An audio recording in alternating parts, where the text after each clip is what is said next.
My Juicy Life is about living a life of purpose and passion. This is so great. Hello, my name is Lilou. Welcome to My Juicy Life, a new TV show here in Chicago.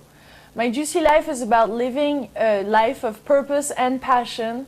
And we're here today to find some new tools on how to manifest our dreams. For those of us that have experienced journaling, we all know the true benefit from it, such as expressing our feelings, starting to think about our dreams secretly, maybe because we're not yet ready to speak them out. So today we are thrilled to have more insight on this acclaimed practice from the specialist of all specialists on journaling, Sandy Grason.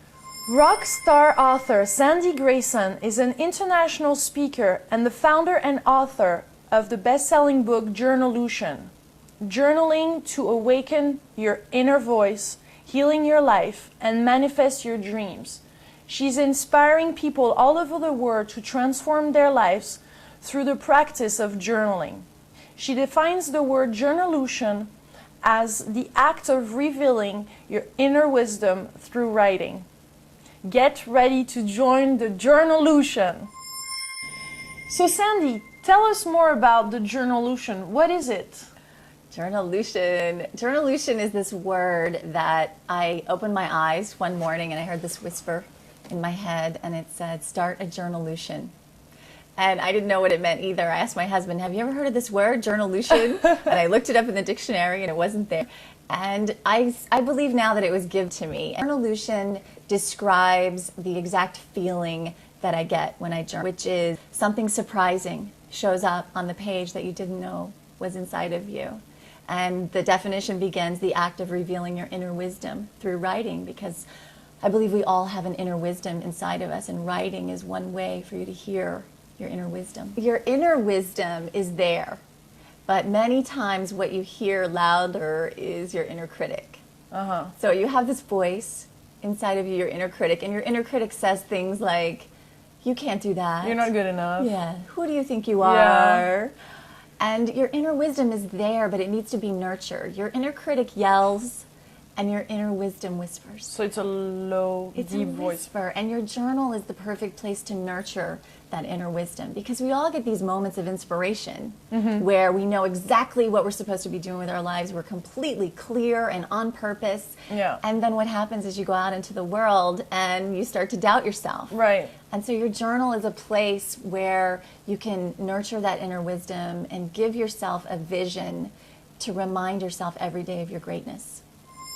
Part of really being fulfilled in life and being in the flow is also by creating those goals and writing it down in a journal. For example, you already set a certain like tone and context, so when it comes in reality and when it manifests itself, then you can truly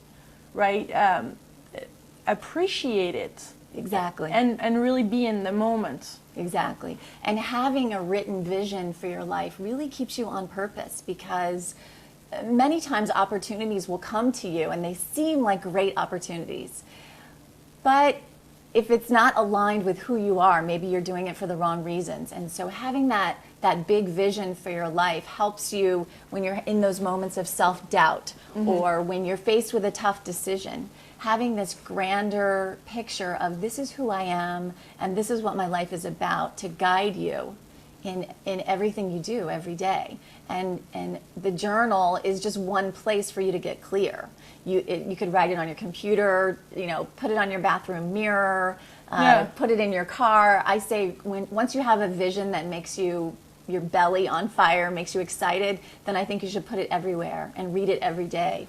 But then the question is, how do you actually create your vision? How do you go about creating those dreams? Journaling can be a tool to actually find out what do I really want out of life?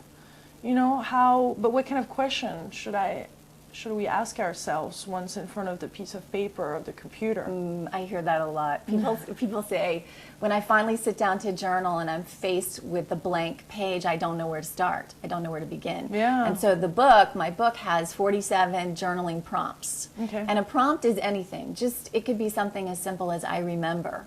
Just something to get you going. But I also have very deep journaling prompts where you visualize someone who you feel is very wise and you have a conversation with them, or a conversation with yourself when you're 99 years old. Or one of the prompts is simply, my soul wants. Go for 10 minutes and just let yourself write anything and everything inside. Should it be good, bad? Good, bad, beautiful, ugly, it's all there, Yeah. living and breathing Yeah. on the pages of your journal. Everything that you can think of, every whisper, every fabulous vision that appears to you is possible. How do you think journaling can make our life juicier? Juicier from the aspect that, we're living more on purpose and a more passionate life. Like how journaling would apply to live a juicy life? Well, I really believe that when you journal, you begin to pay more attention to your life. Yeah. Because we tend to just constantly focus on what's next.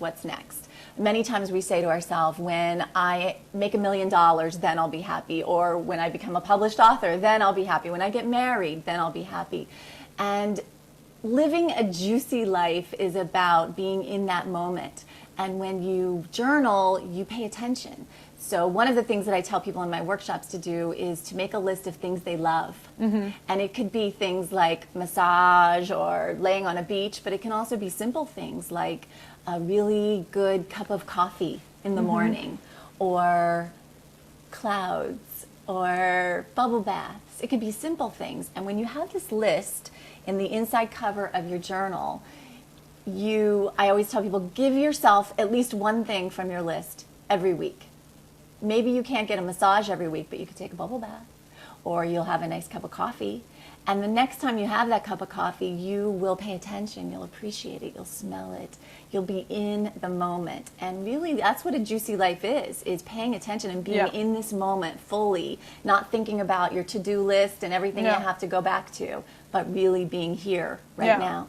Like we have such a busy life, especially cities like Chicago, everybody's running everywhere and you have this agenda and you go to the gym and then you go this, and we don't stop. Like we never stop for ourselves to be clear on what is my vision, what are my goals, what are the dreams, and connecting with ourselves, it's what else would you do to nurture your soul and your spirit and your inner voice? What other practices? So many. Meditation. Yeah, meditation is a beautiful tool peaceful. to use with journaling. Many times I'll meditate first and then journal because I always get some kind of insight or inspiration. And then other times my mind is so busy I have a hard time meditating, so I'll grab my journal, dump everything, and then go to meditate to quiet my mind. My husband, in our relationship, my husband is the master communicator. And I was the one with the difficulty. I had a lot of anger inside that I had stuffed through years and years. My parents got divorced when I was 7, and I had a lot of healing that I never did. That's where my journaling really began. I dump all the really bad, awful, terrible things that you needed in my to journal. Say, and then somewhere, once that's out on the page, it's almost like the journal soaks it up.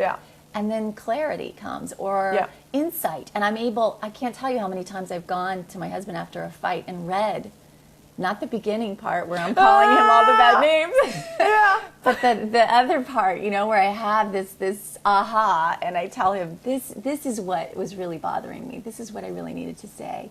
And I can get it down on paper and I express myself better that way. So that's been a huge gift. So you've used it in many areas of your life.